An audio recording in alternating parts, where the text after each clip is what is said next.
As we enter the year 2025, everything has changed. In just a few years' time, the world has become familiar with terms such as deep state, cabal, swamp, information warfare, and mis- and disinformation. People started to see that their governments were just puppets of something bigger, something beyond their comprehension, something dark and sinister.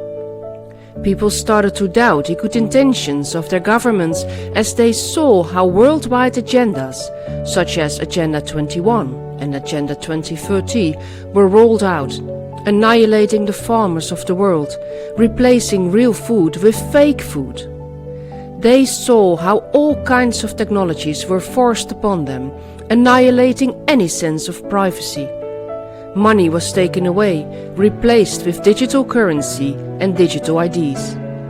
Because of all of this and more, people started to wake up and see what a dystopian future our leaders had planned for us.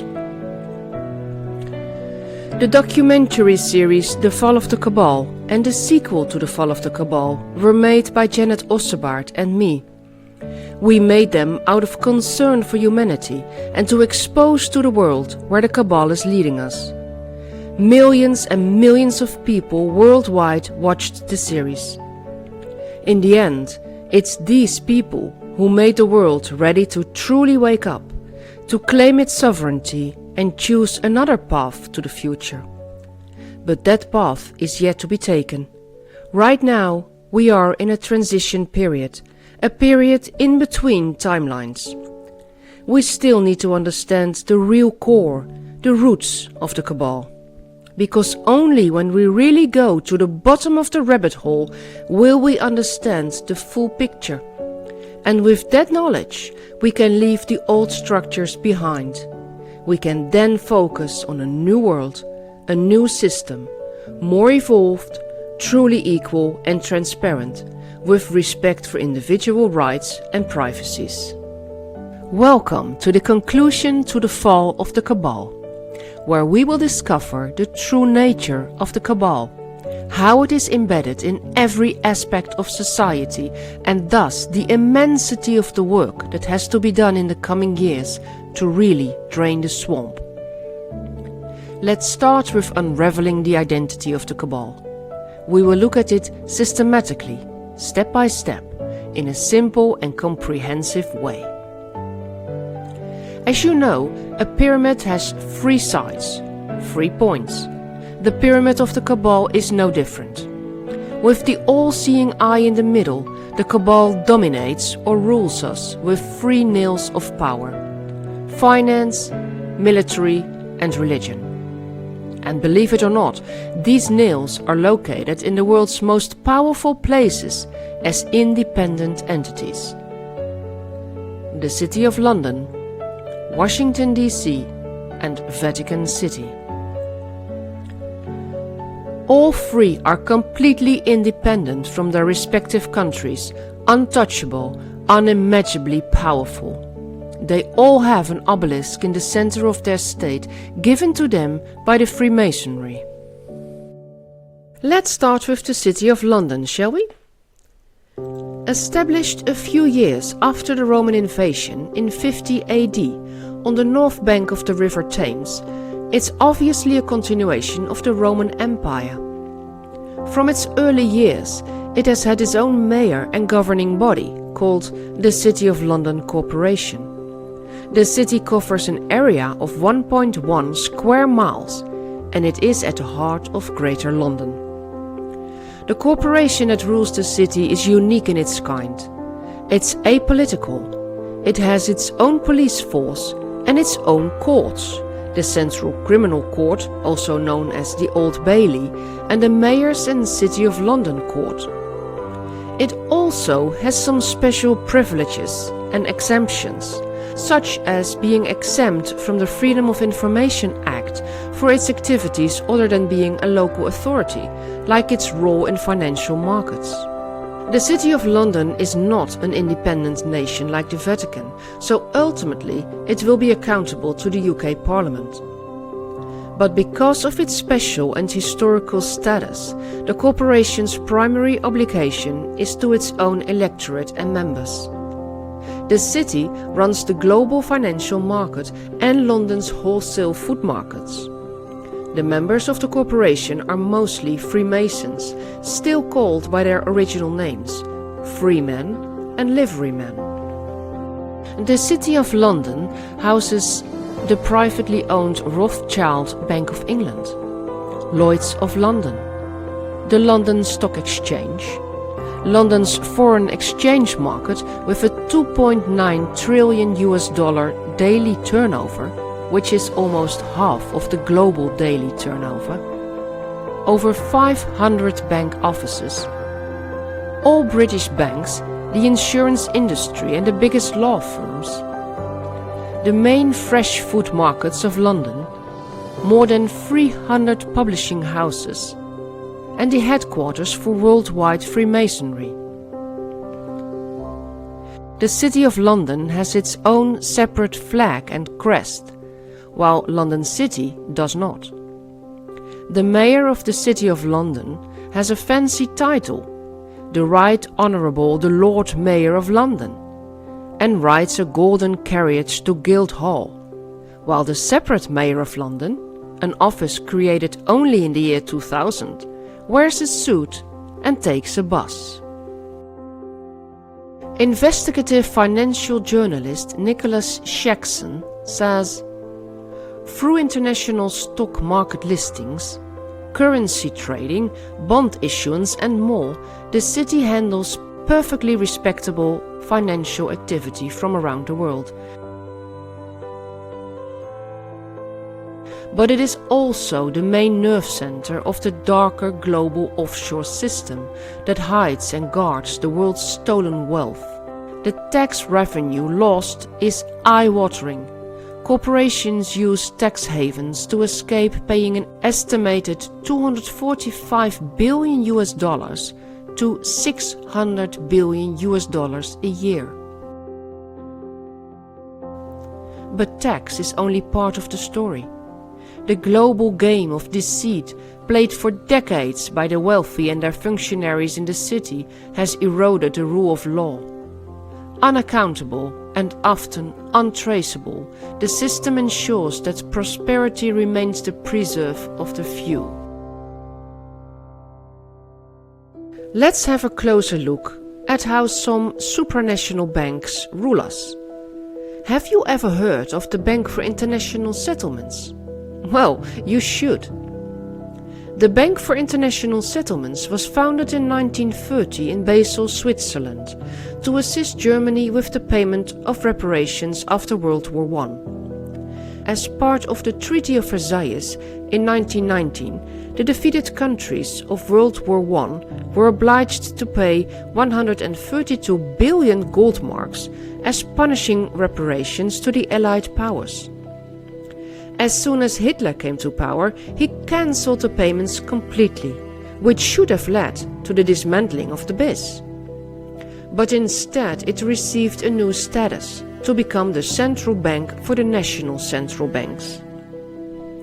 As central bank for all the national central banks, it's free from all political interference, meaning it's a private bank, independent, untouchable, without any tax obligations, nor obligations to give access to documents, financial reports or anything.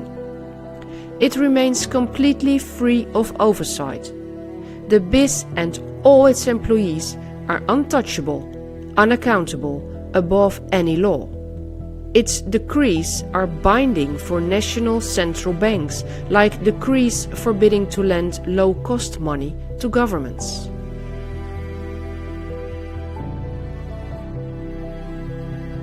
Margera, first president of the Bank for International Settlements, says in 1931, "The bank is completely removed from any governmental or political control." How can this be legal? The Bank for International Settlements drew up a set of international banking recommendations called the Basel Framework. The Basel Committee does not have the authority to pass laws in any country, so it needs the member countries to incorporate them into their national regulatory frameworks. The G10 and G20 countries simply forced it into law, with their parliamentary discussions being only about in what way banks could comply to the recommendations and to what extent the existing laws needed to be adapted. In Europe, the European Union translated the recommendations into European law, bypassing the national parliaments. The rest of the world meekly complied and followed their example. This is how one international law on finance originated, showing to us that the one world government already exists and functions fairly well.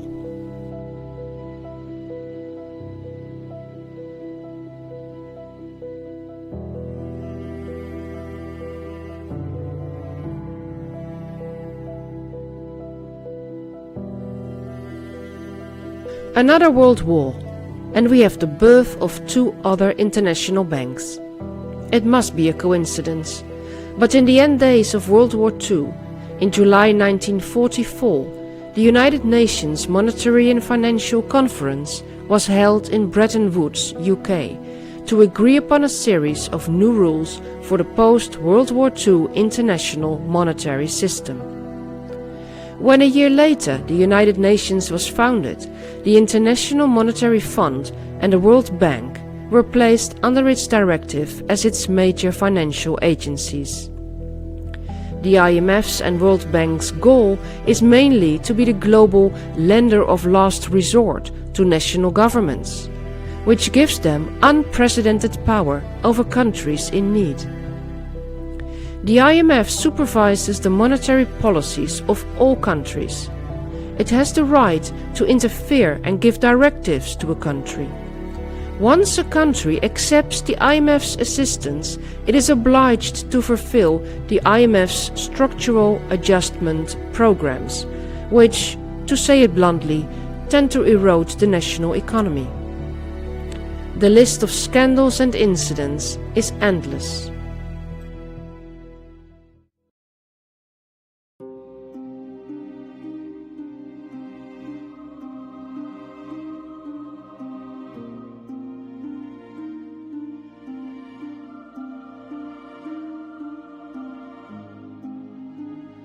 Without going into the technical details, the tools the IMF uses to assist a country, like the structural adjustment programs and the allocation of SDRs, special drawing rights, make the rich countries richer and the poor countries poorer. It was President Trump who prevented an even bigger power grab by opposing the attendant SDR increase to $2.8 trillion after the COVID pandemic. This SDR increase would have led to more loans, with interest, to less developed countries, with lots of binding rules that destroy the national economies. More loans mean more debts, taking the world down into the endless debt spiral with more and more power to the banks and thus the elite. Agenda 21 in full action.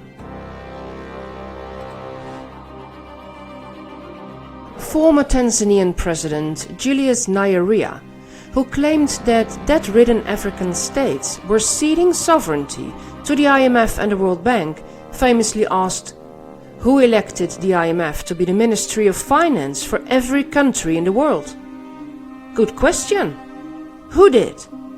Well, nobody did. Not you and me anyway. So how do these institutions get so much power worldwide? To find an answer to that question, we will have to go to the puppet masters. This is the pyramid of power that shows us who is in charge of the world. Almost entirely at the top, you see the Council of 13. These are the 13 Illuminati bloodline families. They rule the world as if we are mere slaves and they are the masters. Their tentacles reach deep into every aspect of life. Directly underneath the Council of the 13 bloodline families, you'll find a committee of 300. What do we know about this committee? It was founded in the 17th century as the Committee of 300 of the British East India Trading Company by the British royal family. They used this company for their opium trade with China. In 1727, the British East India Trading Company continued as the Committee of 300 as we know it right now. The Committee of 300 works as the engine behind the New World Order. It controls the global bank cartel that we've just seen, all major corporations and secret societies. 300 men who all know each other direct the economic destinies of the continent, and they look for successors among their friends and relations. Walter Rathenau, 1909.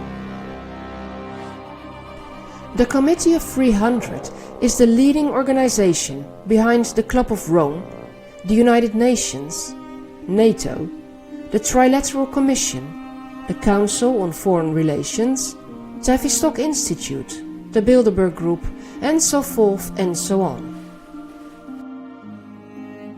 Its members are representatives of the 13 bloodlines, the European royal families and black nobility, added with some powerful commoners, as they used to call people outside their bloodlines, the CEOs of the world's largest companies.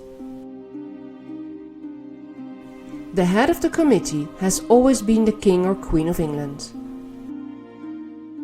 According to H.G. Wells, a former member of the Committee of 300, the committee's goal is a totalitarian one-world government. Former British MI6 intelligence officer Dr. John Coleman describes 21 goals of the Committee of 300. One world, one government, one currency, one church, one religion.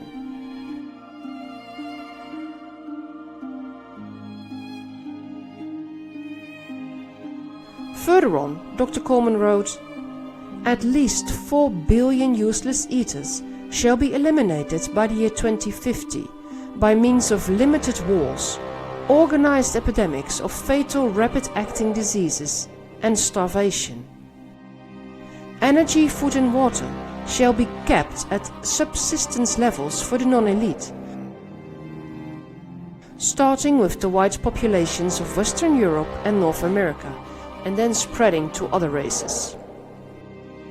The population of Canada, Western Europe and the United States will be decimated more rapidly than on other continents until the world's population reaches a manageable level of 1 billion, of which 500 million will consist of Chinese and Japanese races, selected because they are people who have been regimented for centuries and who are accustomed to obeying authority without question." Meet Zbigniew Kazimierz Brzezinski, a Polish-American diplomat and political scientist. He was President Johnson's advisor and national security advisor for President Carter. He was a prominent member of the Club of Rome, a member of the Committee of 300, a member of the Council of Foreign Relations, and a member of the ancient Polish black nobility.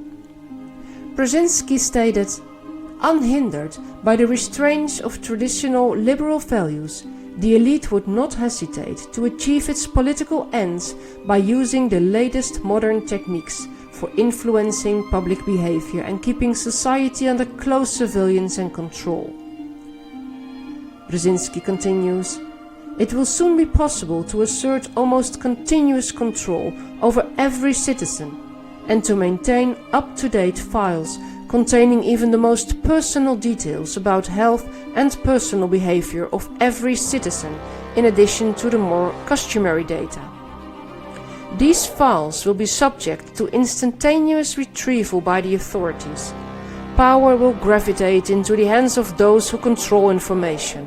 Our existing institutions will be supplanted by pre-crisis management institutions, the task of which will be to identify in advance likely social crises and to develop programs to cope with them." Well, doesn't it sound like his blueprint has been implemented in the previous years, precisely as he wanted, and even worldwide? What immense power does this committee have? The members of the Committee of 300 are reappearing everywhere, as the committee is the umbrella organization for all world-leading think tanks as the Bilderberg Group, the Council on Foreign Relations and the Trilateral Commission. The Bilderberg Group, with its annual secret meetings, was envisioned by Dr. Josef Ratzinger, alleged spy and top advisor of General Władysław Sikorski, head of the Polish government in exile in London during World War II. It were Prince Bernhard, German husband of Queen Juliana of the Netherlands, who also lived in exile in London during World War II, and Paul Rijkens, the founding chairman of Unilever, who founded the Bilderberg Group in May 1954 in Hotel Bilderberg in Oosterbeek, the Netherlands. The meetings have always been very secret. Discussions are held under the Chatham House rule, meaning no statements of any kind are allowed to be made to the press. There are no meeting minutes taken. Attendees are entitled to use information gained at these meetings, but not attribute it to a named speaker. This should ensure open and free discussions, but critical thinkers state that the members are freely discussing our demise. Fact is that when you are invited to the Bilderberg meetings, you can expect a major career boost as Cabal puppets.